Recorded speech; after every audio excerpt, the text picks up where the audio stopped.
एक बाड़े जहुआ वाला मम्मी से कही के हमरो कदेती गवाना। अरे कि हमरो मन बिगड़ीता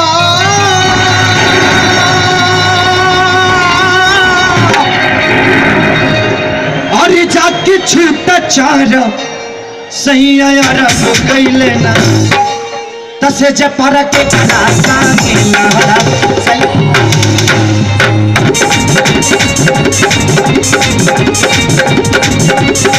तसे जपरा के रास्ता मिला सही यार गईले ना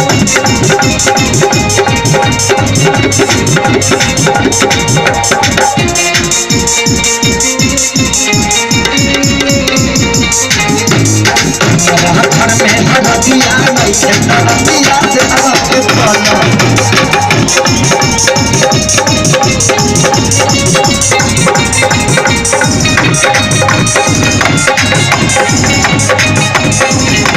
हरदिया दे हलाए पलमू हरदिया दे लए पलमू हमारा घर में हरदिया नहीं है हरदिया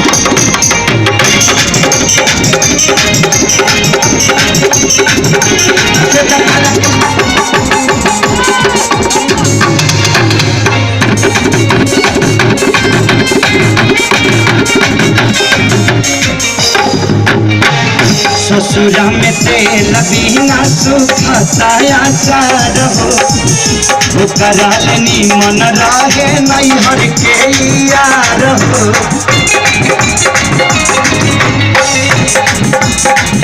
ससुरा में तेल बिना सुखताया चार हो निकालनी रहे नहीं हर के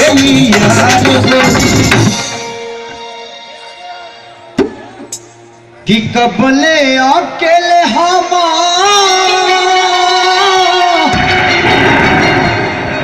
हर तकिया के धारा सही यार हो गई तर जऊआ रब गई ना तसे जपर के रास्ता मिला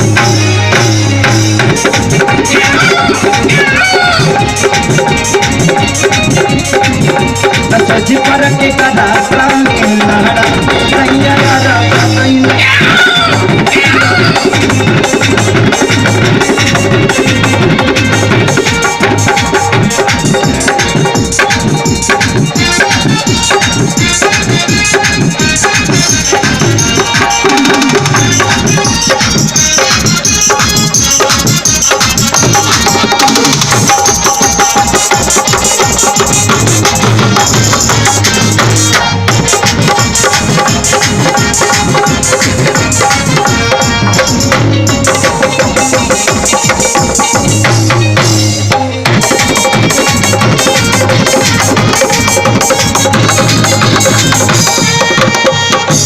भले तो जो हतानी सही आया जात हो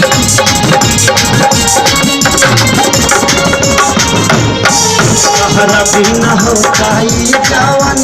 बर्बाद हो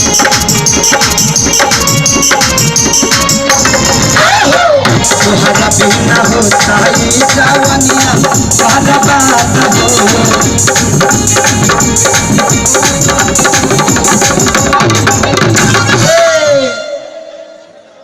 कि सुना खेसारी लागे अरे जहर खाई मारा सही यार हो गईले कि देवरू खेसारी अब जहर खाई मारा सही यार हो गईले तर जहर हो गईले ना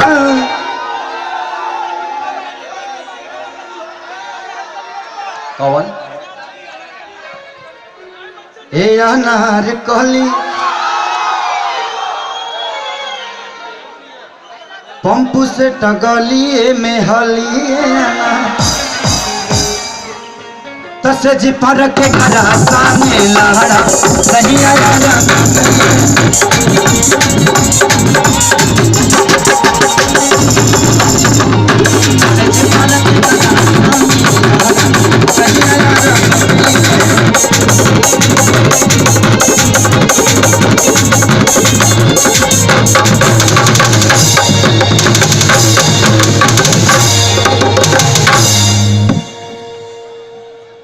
भैया वहां पे थोड़ा शांति बनाए रखिए प्लीज, है ना। आप हमारे खास मेहमान हैं, डांस कीजिए एकदम मिजाज में। प्लीज देखिए, आप लोग मर्यादाओं को मत लांघिएगा, क्योंकि ये जो धरती है ये हमारी कर्म धरती है। और मैं एक रिक्वेस्ट करूंगा आप सबसे कि खेसारी को देखने के लिए आप अपने आप को कष्ट में मत डालिएगा। आप हैं तब खेसारी लाल यादव है, आप नहीं है तो शायद खेसारी लाल यादव नहीं है। तो मेरी जिंदगी आपसे शुरू होती है।